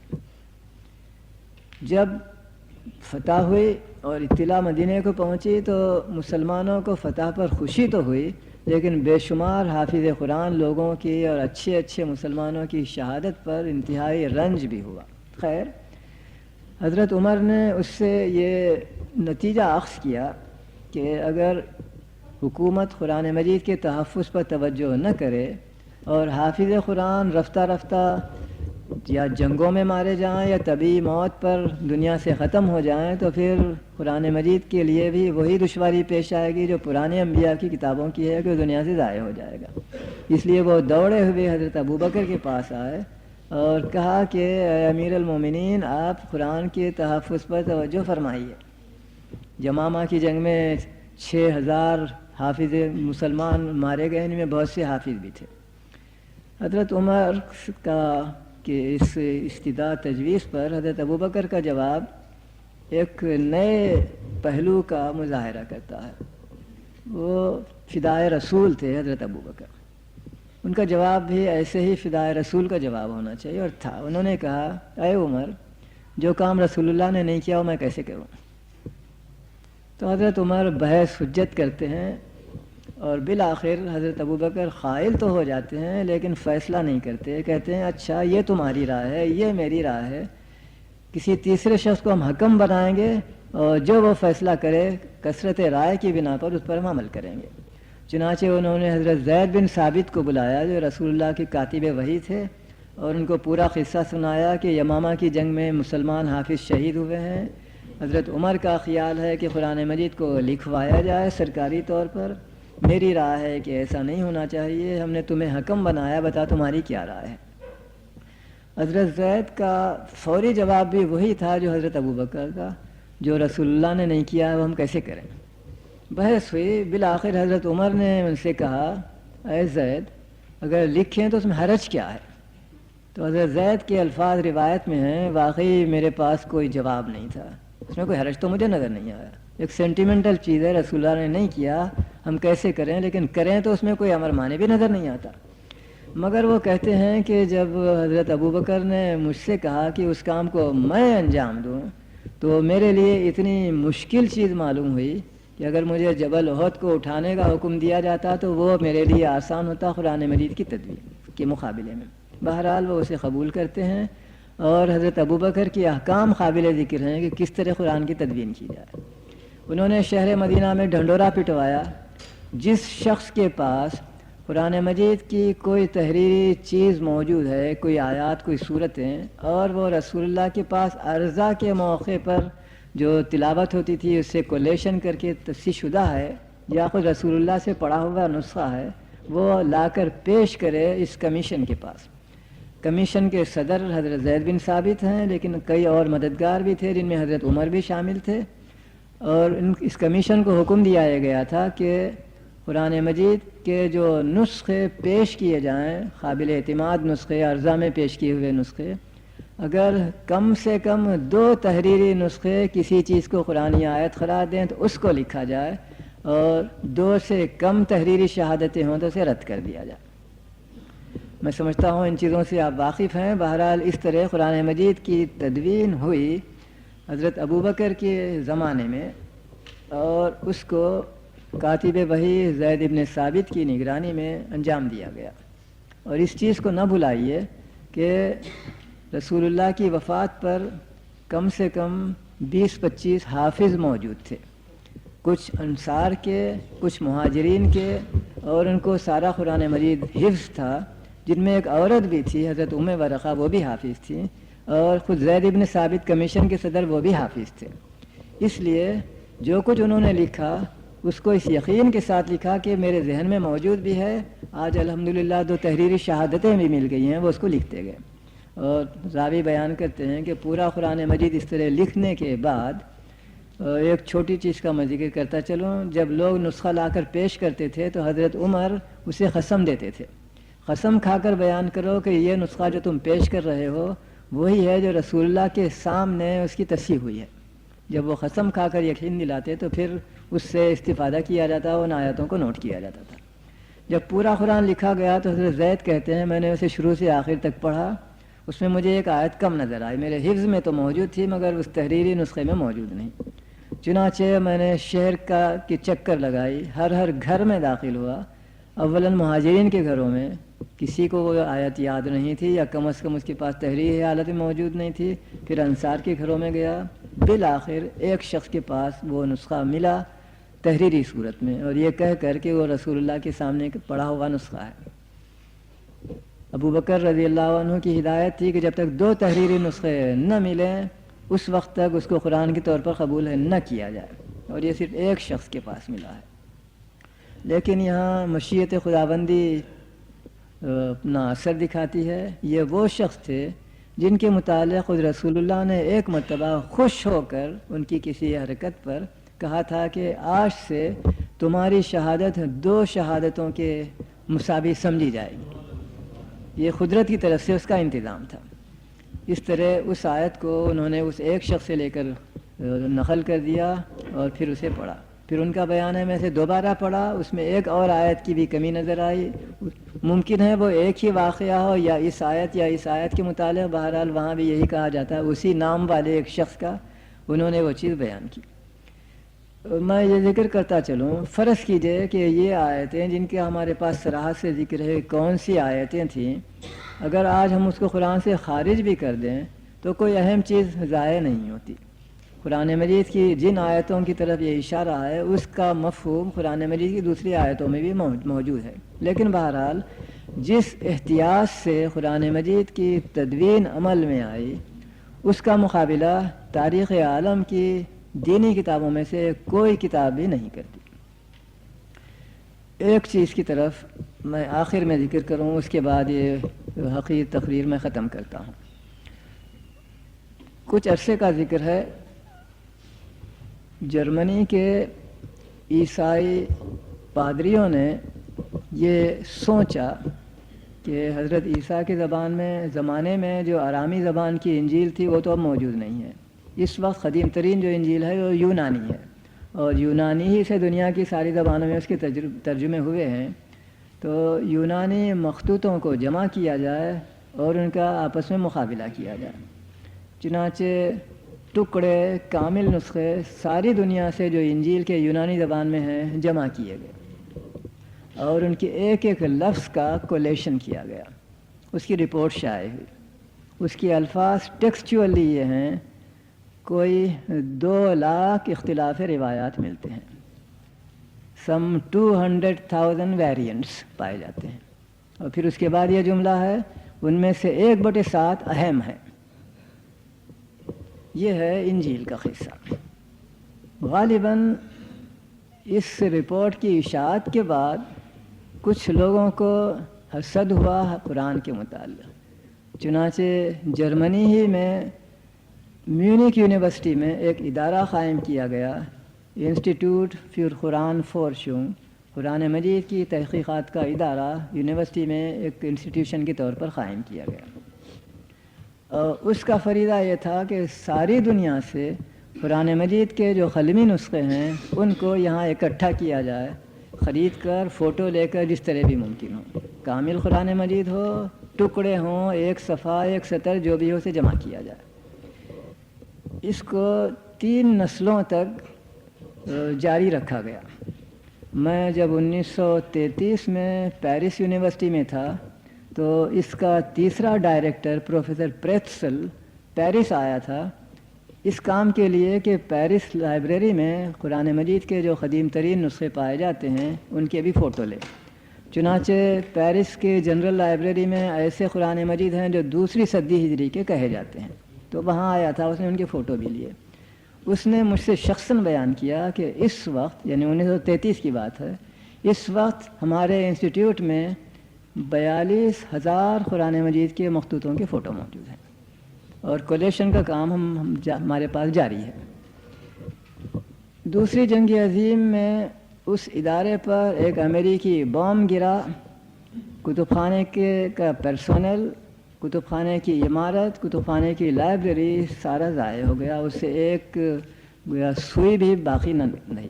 لیکن اس واقعے کے کچھ پہلے، جنگ کے شروع ہونے سے کچھ ہی پہلے، ایک عارضی رپورٹ، پروویژنل رپورٹ شائع ہوئی۔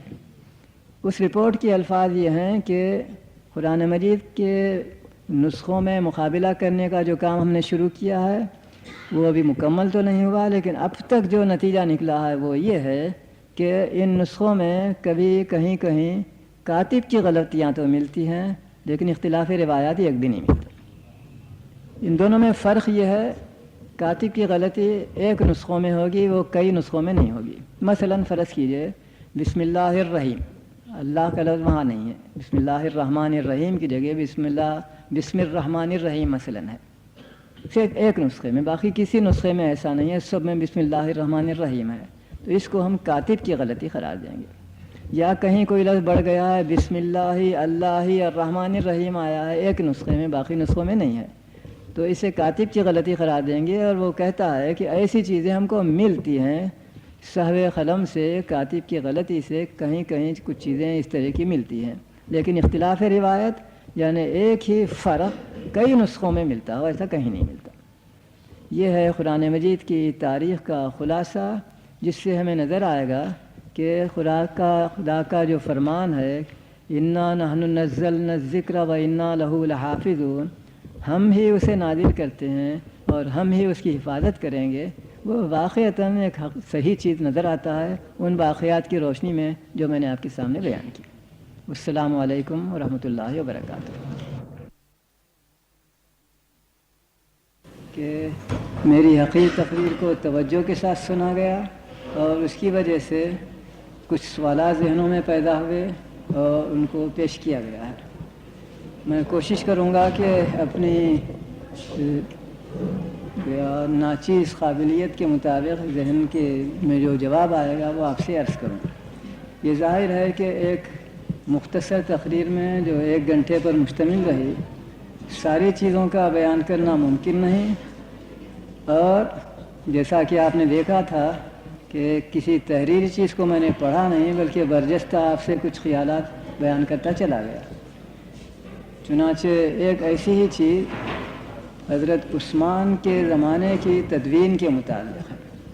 چنانچہ میں اس موقع سے فائدہ اٹھا کر آپ سے عرض کرنا چاہتا ہوں، اور 2 سوال اس بارے میں بھی آئے ہیں۔ وہ یہ ہے کہ جب حضرت ابوبکر صدیق رضی اللہ عنہ کے زمانے میں قرآن مجید کی تحریراً تدوین مکمل ہوئی حضرت زید بن ثابت کی کمیشن کے سلسلے میں، تو مورخین نے لکھا ہے کہ یہ نسخہ حضرت ابوبکر کی خدمت میں پیش کیا گیا اور ان کی وفات تک وہ انہی کے پاس رہا۔ جب ان کی وفات ہوئی تو وہ نسخہ ان کے جانشین حضرت عمر کے پاس چلا گیا، اور پھر وہ لکھتے ہیں کہ جب حضرت عمر کی شہادت واقع ہوئی تو وہ نسخہ ان کی بیٹی ام المومنین رسول اللہ کی زوجہ حضرت حفصہ کے پاس چلا گیا۔ امہات المومنین میں رسول کریم کی زوجات مطہرات میں سب پڑھی لکھی نہیں تھیں، بعض کو صرف پڑھنا آتا تھا، بعض کو لکھنا اور پڑھنا دونوں آتا تھا، اور بعض امی تھیں۔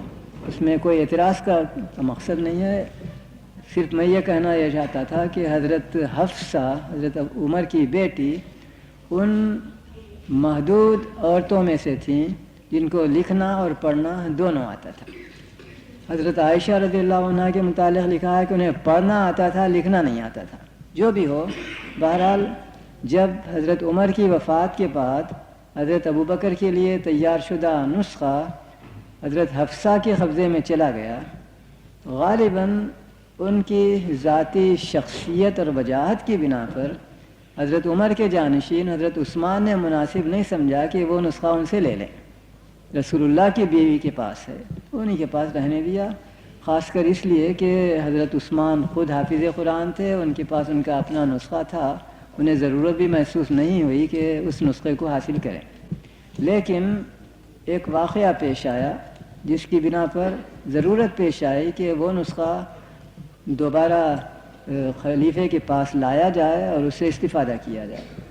وہ واقعہ یہ ہے کہ حضرت عمر کے زمانے میں جو غیر معمولی تیز فتوحات ہوئیں 4 دانگے عالم میں، تو بہت سے لوگوں کو جو دنیا طلب ہوتے ہیں اپرچونزم کے تحت اس کا خیال آیا کہ ہم بھی اپنے آپ کو مسلمان بنا لیں، لیکن حقیقت میں وہ مسلمان نہیں تھے، منافق تھے۔ چنانچہ اس کی کا پتہ چلتا ہے کہ بہت سے لوگ، بہت سے تو میں نہیں کہتا، ایسے لوگ تھے جو ظاہر تو اپنے کو مسلمان کہتے تھے، حقیقت میں اسلام کے دشمن ہی رہے، اور ان کی کوششیں تھیں کہ اسلام کو اندر سے ٹھیس لگائی جائے۔ اسی سلسلے میں وہ قرآن مجید پر بھی حملہ کرتے رہے۔ ممکن ہے اسے کوئی اہمیت نہ رہی ہو، لیکن ایک واقعے سے اس میں گریویٹی پیدا ہو گئی، ایک سخت صورتحال پیدا ہو گئی۔ وہ یہ کہ حضرت عثمان کے زمانے میں ایک فوج بھیجی گئی آرمینیا سے جنگ کرنے کے لیے۔ آرمینیا کا تصور غالباً آپ کے ذہن میں نہ ہوگا، یوں سمجھیے کہ شمالی ترکی، جہاں آج کل ارزروم شہر ہے اور ایرانی سرحد کا علاقہ ہے، اس علاقے میں ارمنی رہتے تھے، وہ علاقہ آرمینیا کہلاتا تھا۔ تو خستلانی نے جو بخاری کے شارح ہیں وہ لکھتے ہیں کہ حضرت عثمان کی ایک فوج جب شہر ارزن روم کے قریب موجود تھی، یہ ارزن روم اب ارز روم بن گیا ہے، تو اس وقت فوج میں ایک حادثہ پیش آیا۔ وہ یہ تھا کہ امام میں اور مقتدیوں میں بعض آیتوں کی قراءت میں جھگڑا ہوا، امام نے ایک طرح سے عبارت پڑھی اور قاریوں نے کہا نہیں یوں نہیں، وہ یوں ہے، ہم کو ہمارے استاد فلاں صحابی نے عراق میں یوں پڑھایا، اس نے کہا مجھ کو میرے استاد فلاں صحابی نے شام میں یوں پڑھایا، اور دونوں اپنی باتوں پر اڑے رہے، اور قریب تھا کہ تلوار چلے اور خون ریزی ہو۔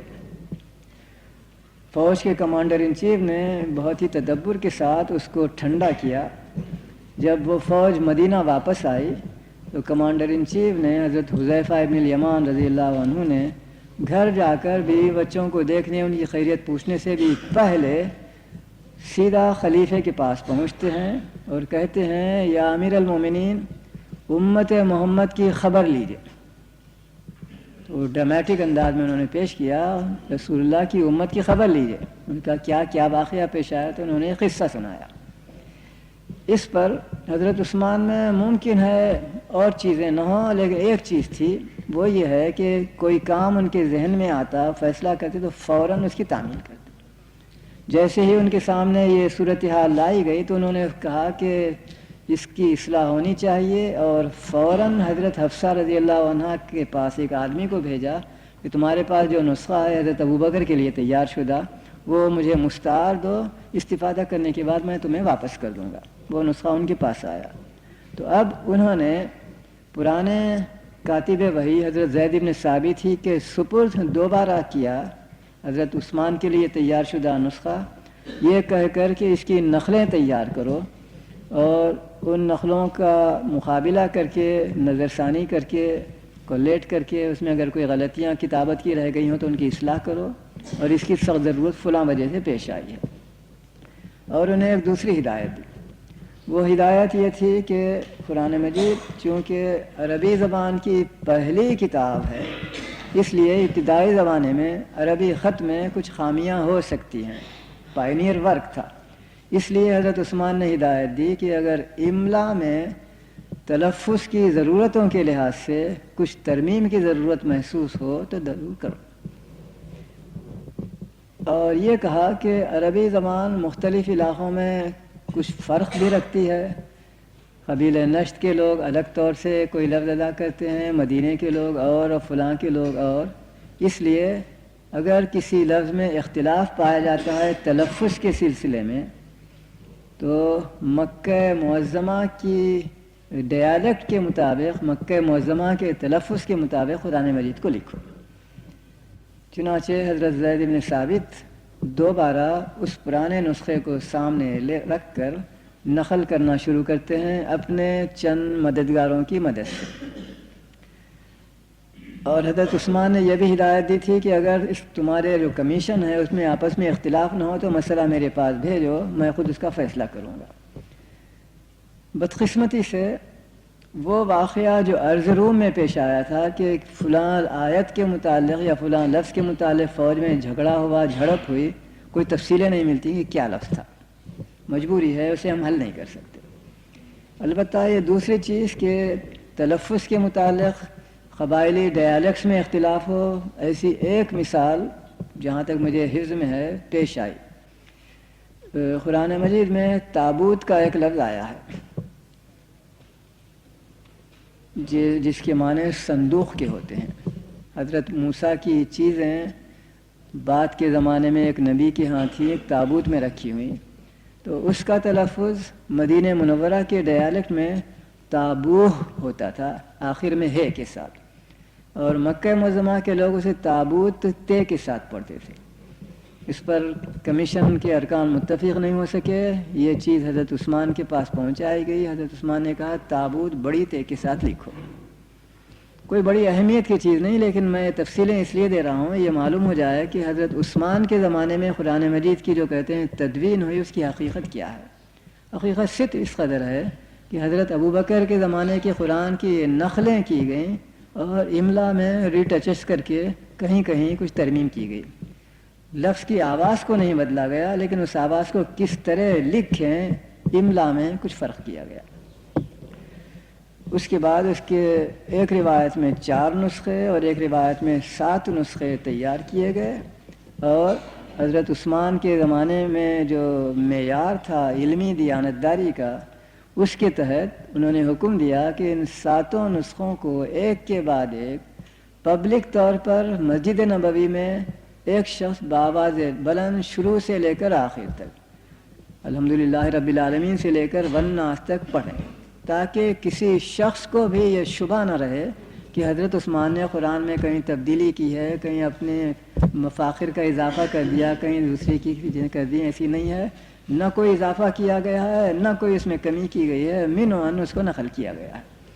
جب یہ سارے نسخے اس طرح پڑھے گئے اور کافی سب کو اطمینان ہو گیا کہ نسخے صحیح ہیں، تو حضرت عثمان نے اسے اپنے وسیع امپائر کے، اگر یہ لفظ میں استعمال کر سکوں، مختلف صوبوں کے صدر مقاموں پر وہ نسخے بھیجے.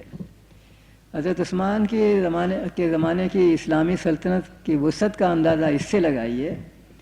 سن 27 ہجری میں رسول کریم کی وفات کے 15 ہی سال بعد اسلامی فوج ایک طرف یورپ میں داخل ہو جاتی ہے، اسپین میں، اور دوسری طرف دریائے جیہون کو عبور کر کے ماوراء النہر میں چین میں داخل ہو جاتی ہے. 3 بر اعظموں پر اسلامی سلطنت پھیل جاتی ہے، یورپ، ایشیا اور افریقہ. تو اس کے بڑے صوبوں میں قرآن مجید کے یہ نسخے بھیجے گئے اور یہ حکم دیا گیا کہ آئندہ سے صرف انہی سرکاری مستند نسخوں سے مزید نقلیں لی جایا کریں.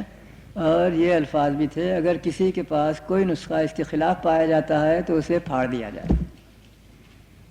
اس کی تعمیل کس حد تک ہوئی کا کوئی پتہ نہیں چلتا، اور عملاً ناممکن بھی تھا کہ 3 بر اعظموں کے ہر مسلمان کے گھر میں پولیس جائے اور قرآن مجید کو شروع سے آخر تک اس کے پاس کے نسخے سے مقابلہ کرے، اور پھر اس میں کوئی اختلاف نظر آئے تو اس نسخے کو تباہ کیا جائے. تاریخی طور پر ایسے کسی واقعے کا ذکر نہیں کیا جاتا اور عملاً وہ ناممکن چیز تھی. لیکن بہرحال حضرت عثمان کے زمانے سے آج تک قرآن مجید کے جو نسخے ہمارے پاس نسلاً چلے آ رہے ہیں، وہ 1 صدی ہجری سے لے کر آج تک کے نسخے ہیں، قلمی بھی مطبوعہ بھی. حضرت عثمان نے جو 4 یا 7 نسخے مختلف مقامات پر بھیجے، ان میں سے چند اب تک محفوظ سمجھے جاتے ہیں. ثبوت کوئی نہیں ہے، لیکن روایت ہے کہ یہ ان نسخوں میں سے ایک ہے. البتہ مورخ صراحت کرتے ہیں کہ ایک نسخہ تھا جو آتش زدگی میں ضائع ہو گیا، ایک نسخہ تھا جو ایک مرتبہ شدید بارش کے زمانے میں جب سیلاب آیا اس میں تباہ ہو گیا فلاں. ایک اس طرح کچھ روایتیں ملتی ہیں، لیکن اس کے باوجود بھی چند نسخے موجود ہیں. ایک نسخہ آج کل روس میں شہر تاشقند میں ہے. وہاں کیسے پہنچا، اس کا قصہ یہ ہے کہ یہ نسخہ پہلے پایا جاتا تھا دمشق میں، جو بنی امیہ کا صدر مقام تھا، پائے تخت تھا. جب دمشق کو تیمور لنگ نے فتح کیا، وہ بھی مسلمان ہی تھا، ترک بھی مسلمان تھے. مسلمانوں میں جو جنگ ہوتی ہے ان میں سے ایک جنگ یہ بھی تھی. تو وہاں کے مال غنیمت میں سب سے زیادہ قیمتی چیز کے طور پر قرآن مجید کا جو حضرت عثمان کا نسخہ دمشق میں تھا اس نے لے لیا، اپنے ساتھ سمرقند لایا اپنے پائے تخت کو، جہاں اس کے لیے ایک شایان فخر چیز کے طور پر اس نے محفوظ رکھا. یہ نسخہ سمرقند میں رہا تاکہ گزشتہ صدی میں روسیوں نے سمرقند کو فتح کیا. فتح کرنے کے بعد اس نسخے کو، جس کی بڑی شہرت تھی، روسی کمانڈر ان چیف نے وہاں سے لے کر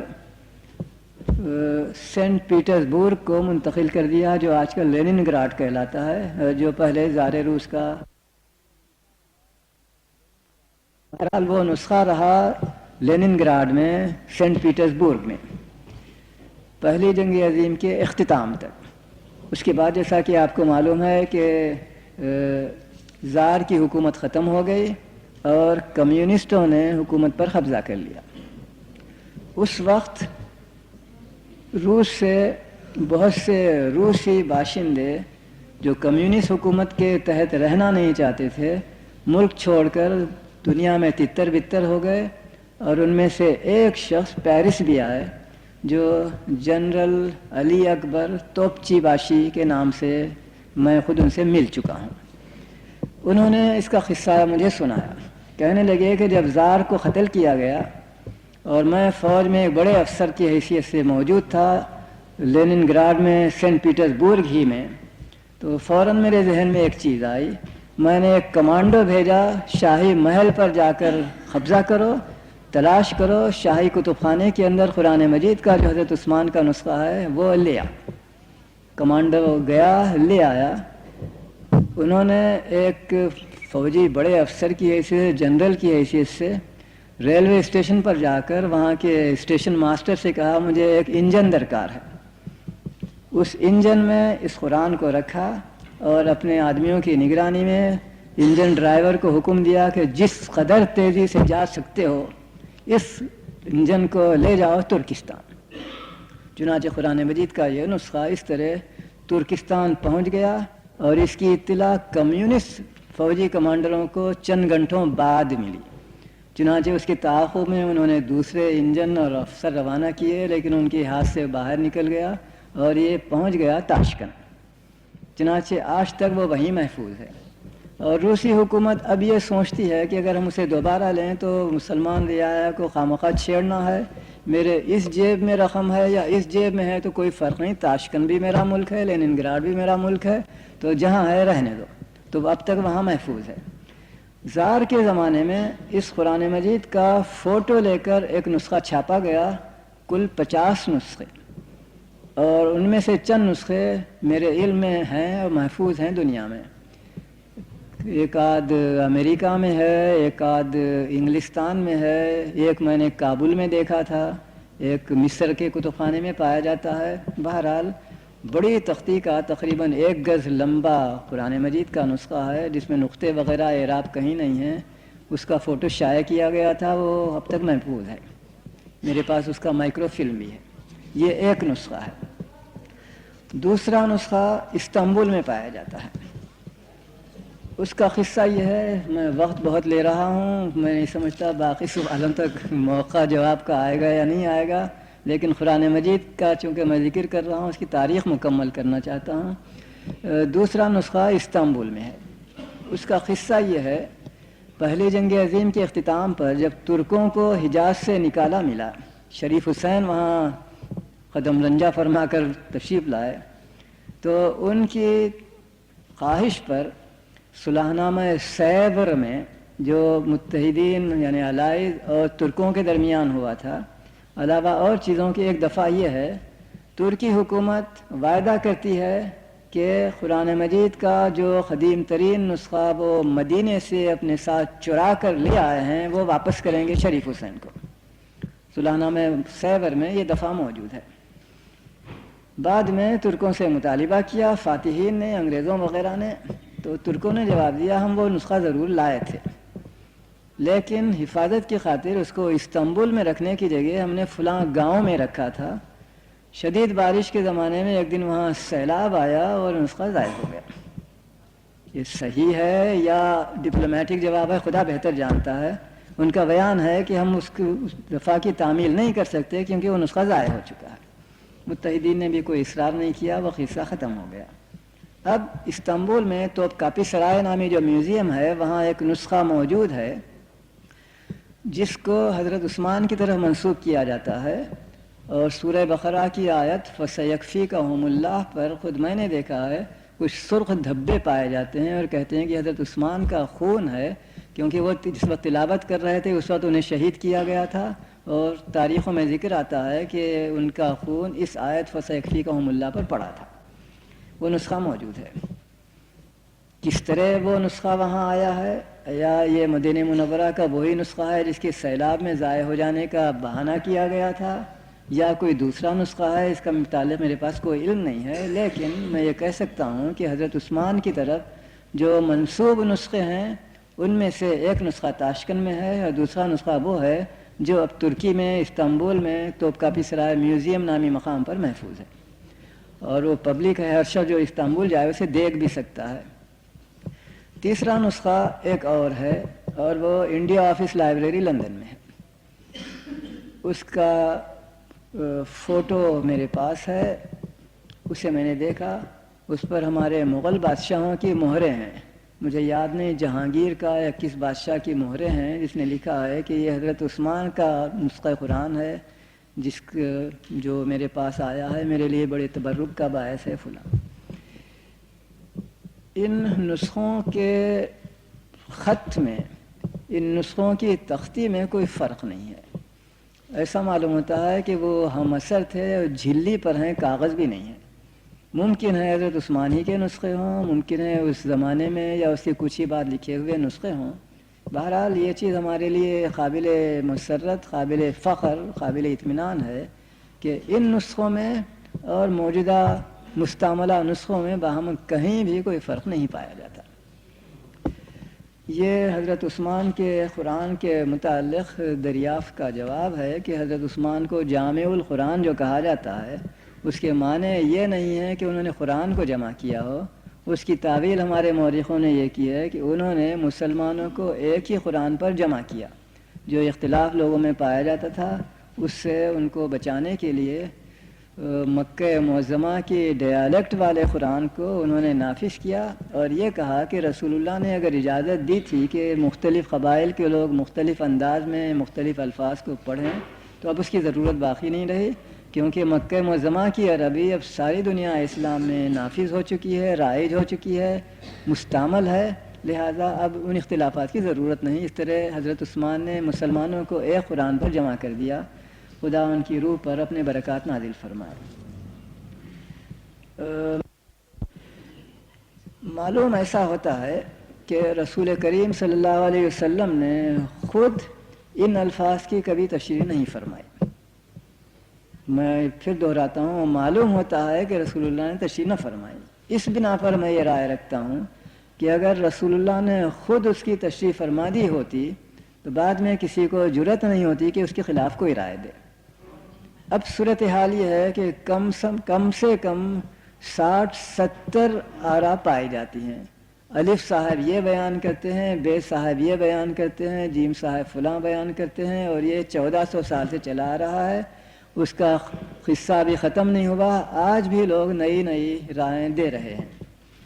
لطیفے کے طور پر میں عرض کرتا ہوں، 1933 کی بات ہے، میں پیرس یونیورسٹی میں تھا تو ایک عیسائی ہم جماعت نے ایک دن مجھ سے کہا، بعض اور ساتھی بھی موجود تھے، یہ حروف مقطعات کے متعلق مسلمان اب تک کچھ نہیں سمجھ سکے، میں سمجھا ہوں، میں بتاتا ہوں وہ کیا چیز ہے.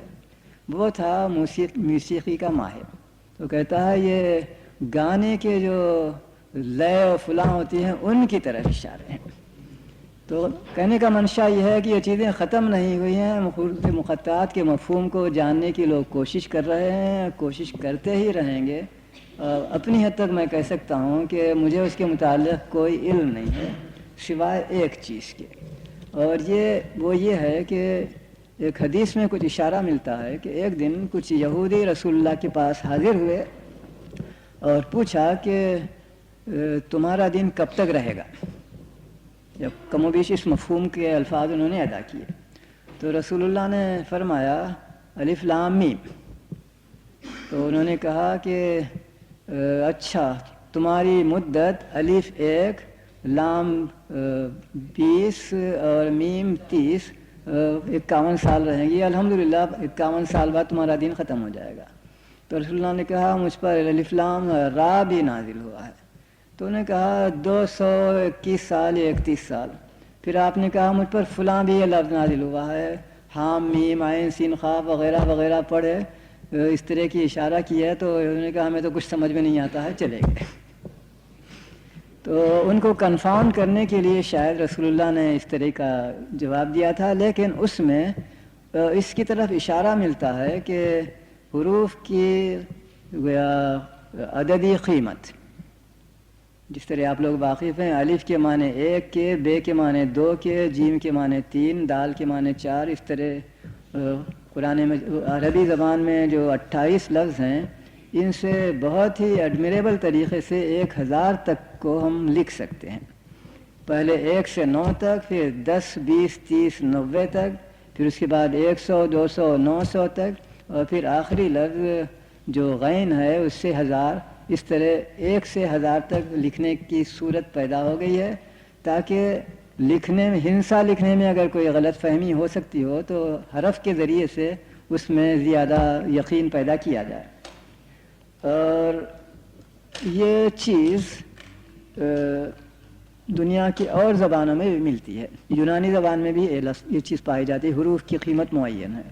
میں نے سنا ہے کہ سنسکرت میں بھی موجود ہے، لیکن سنسکرت میں حروف تہجی 28 سے بہت زیادہ ہیں، تو ایک مہاسنگ تک 100 1000 لاکھ کروڑ ارب سنگ دسنگ خدا جانے کیا کیا چاہیں، ایک مہاسنگ تک وہ لکھ سکتے ہیں۔ جو بھی ہو 1000 ہمارے لیے کافی ہے، 1000 کی مدد سے ہم اپنی ضرورتوں کو پورے کر دیتے ہیں۔ یہ تھا حروف مقطعات کے متعلق میرے معلومات کا خلاصہ، اور میں معذرت چاہتا ہوں کہ اس سے زیادہ میں آپ کو کوئی اور جواب دے نہیں سکتا۔ تو بہتر ہوتا، اس لیے کہ اس بارے میں اتفاق رائے نہیں ہے۔ رسول کریم اگر لکھے پڑھے ہوتے تو آپ کی عزت بڑھ جاتی، یا امی تھے تو آپ کی عزت گھٹ گئی، اس بارے میں کوئی اتفاق رائے نہیں ہو سکتا۔ باقی خود قرآن مجید خود کہتا ہے میں انسان کی چیز نہیں ہوں، میں خدا کا کلام ہوں، فرشتے اس کے شاہد ہیں، خدا شہادت دیتا ہے کہ یہ خدا کا کلام ہے، اور لا یاتی الباطل من بین یدیہ ولا من خلفہ، اس میں کوئی اضافہ نہیں کر سکتا، اس میں کوئی ترمیم نہیں کر سکتا۔ اور اس نے ایک چیلنج بھی دیا ہے جو میری دانش میں اس کے خدائی ہونے کا ثبوت ہے۔ وہ چیلنج یہ ہے کہ قرآن جیسی ایک صورت، یعنی 3 آیتیں کم از کم، قرآن جیسی 10 صورتیں، قرآن جیسا ایک قرآن لکھنے کی کوشش کرو، دنیا کے سارے انسان، سارے جنات کی مدد کے ساتھ بھی، اور تم نہیں لکھ سکو گے۔ یہ قرآن کا چیلنج تھا، اور اس قرآن کے چیلنج پر آج تک بھی 1400 سال کے بعد کسی نے کوئی ایسا جواب نہیں دیا جسے لوگ قبول کر سکیں۔ تو میں سمجھتا ہوں کہ ان حالات میں یہ کہنا کہ قرآن مجید کسی انسان کی تصنیف ہو تو اس کی عزت بڑھ جائے گی، میرے نزدیک کوئی یقینی چیز نہیں ہے، شخصی طور پر مجھے اس سے اتفاق نہیں ہے۔ ایک دوسرا سوال ہے، آپ نے فرمایا کہ اگر کوئی آیت قرآن مجید سے نکال دی جائے تو کوئی حرج نہیں واقع ہوگا کہ اس قسم کی دوسری آیات موجود ہیں جس سے اس کا مفہوم ادا ہو سکتا ہے۔ اس کمی بیشی کے امکان کی ضرورت کیوں محسوس کی گئی؟ میرے مفہوم کو شاید میں نے ٹھیک طور سے ادا نہیں کیا، بہرحال آپ نے پوری طرح سے اسے سمجھا نہیں۔ میں یہ نہیں کہتا کہ قرآن مجید کی کوئی آیتیں نکال لی جائیں، میں نے صرف یہ کہا کہ اگر قرآن مجید کی جن آیتوں کے متعلق یہ روایت آئی ہے کہ وہ 2 تحریری صورتوں میں نہیں ملیں، ان میں حقیقتاً کوئی ایسی مہم چیز نہیں ہے کہ اگر وہ اتفاقاً نکال بھی دی جائے تو اس سے قرآن کی جو تعلیم، جو اسلام آیا ہے، اس میں تبدیلی ہو۔ مثلاً فرض کیجئے ایک آیت میں یہ ذکر ہے کہ اللہ کے سوا کوئی خدا نہیں ہے، فرض کیجئے یہ آیت نہ ہوتی تو اس کا امکان تھا کہ اسلام موجود نہ رہ سکے اور وہ مثلاً شرک اور الحاد یا فلاں فلاں بن جائے۔ جن آیتوں کی طرف اشارہ ہوا ہے اس روایت میں، اس میں ایسی کوئی چیز نہیں ہے۔ لقد جاءکم رسول من انفسکم عزیز علیہ ما عنتم حریص علیکم بالمؤمنین رؤوف الرحیم فإن تولوا فقل حسبی اللہ، کس طرح حل کیا جائے؟ غالباً صرف یہ کہا جا سکتا ہے کہ شان نزول کے متعلق ہی نہیں، اور چیزوں کے متعلق بھی اگر احادیث میں اختلاف پایا جاتا ہے تو جس طرح ہم اس کو حل کرتے ہیں اسی طرح اس کو بھی حل کیا جائے گا۔ اولاً یہ دیکھیں گے کہ یا یہ روایت صحیح ہے یا وہ روایت صحیح ہے، اس کے راوی زیادہ قابل اعتماد ہیں یا اس کے راوی زیادہ قابل اعتماد ہیں۔ کچھ اس طرح کا جو طریقہ حدیثوں کی عام اختلافات کو رفع کرنے کے متعلق ہے وہی اس کے متعلق بھی استعمال کیا جا سکے گا۔ اور میں سمجھتا ہوں کہ شان نزول کے متعلق جو اختلافات ہیں انہیں کوئی بڑی اہمیت بھی نہیں ہے، اس معنی میں فرض کیجئے کہ ایک راوی یہ کہتا ہے کہ اقرأ بسم ربک کی آیتوں کے بعد سب سے پہلے سورہ قلم نازل ہوا، دوسرے کہتے ہیں نہیں سورہ فلاں نازل ہوا، تو اسے کوئی خاص بڑی اہمیت میری دانش میں نہیں ہے، اور یہ صحابہ کی واقفیت کا مظاہرہ ہوتا ہے، انہیں جیسا یاد رہا انہوں نے اس طرح بیان کر دیا تھا۔ اس کے متعلق حقیقت میں نے کبھی غور کیا نہیں، مطالعہ کیا نہیں، اسی لیے اسی پر اکتفا کرتا ہوں۔ ایک سوال ہے، ام ورقہ کون تھی؟ کیا صرف وہ حافظہ تھیں یا جناب ام سلمہ اور عائشہ بھی حافظہ تھیں؟ حضرت ام ورقہ ایک انصاریہ عورت تھی، بہت قدیم مسلمان شدہ۔ چنانچہ لکھا ہے کہ جب جنگ بدر میں سن 2 ہجری میں رسول اللہ مدینے سے روانہ ہوئے تو انہوں نے اپنی خدمات پیش کی، یا رسول اللہ مجھے بھی ساتھ لے چلو، میں اسلام کے دشمنوں سے جنگ کرنا چاہتی ہوں۔ ان کے متعلق ایک اور روایت ہے جو اس سے بھی زیادہ یا عملی یا علمی دشواریاں پیدا کرے گی۔ وہ یہ کہ حضرت ام ورقہ کو رسول اللہ نے ایک مسجد کا امام مامور فرمایا تھا، جیسا کہ سنن ابو داؤد اور مسند احمد بن حنبل میں ہے۔ اور یہ سوال اور یہ بھی کہ ان کے پیچھے مرد بھی نماز پڑھتے تھے۔ یہ کہ ان کا ایک مؤذن مرد تھا، ظاہر ہے کہ مؤذن بھی بطور مقتدی ان کے پیچھے نماز پڑھتا ہوگا۔ تو یہ سوال پیدا ہوتا ہے کہ کیا عورت کو امام بنایا جائے؟ اس حدیث کے متعلق یہ گمان ہو سکتا تھا شاید وہ ابتدائی اسلام کی چیز ہو، بعد میں رسول اللہ نے اس کو منسوخ کر دیا ہو، لیکن اس کے برعکس یہ ثابت ہوتا ہے کہ حضرت ام ورقہ رضی اللہ عنہا حضرت عمر کی خلافت کے زمانے تک زندہ تھیں اور اپنے فرائض کو انجام دیتی تھیں۔ اس لیے سوچنا ہمارا کام ہے۔ ایک چیز جو میرے ذہن میں آئی وہ عرض کرتا ہوں کہ بعض وقت عام قاعدے میں استثناء کی ضرورت پیش آتی ہے، اور رسول اللہ نے ان استثنائی ضرورتوں کے لیے یہ استثنائی تعین بھی فرمایا تھا۔ چنانچہ میں اپنے ذاتی تجربے کی ایک چیز بیان کرتا ہوں۔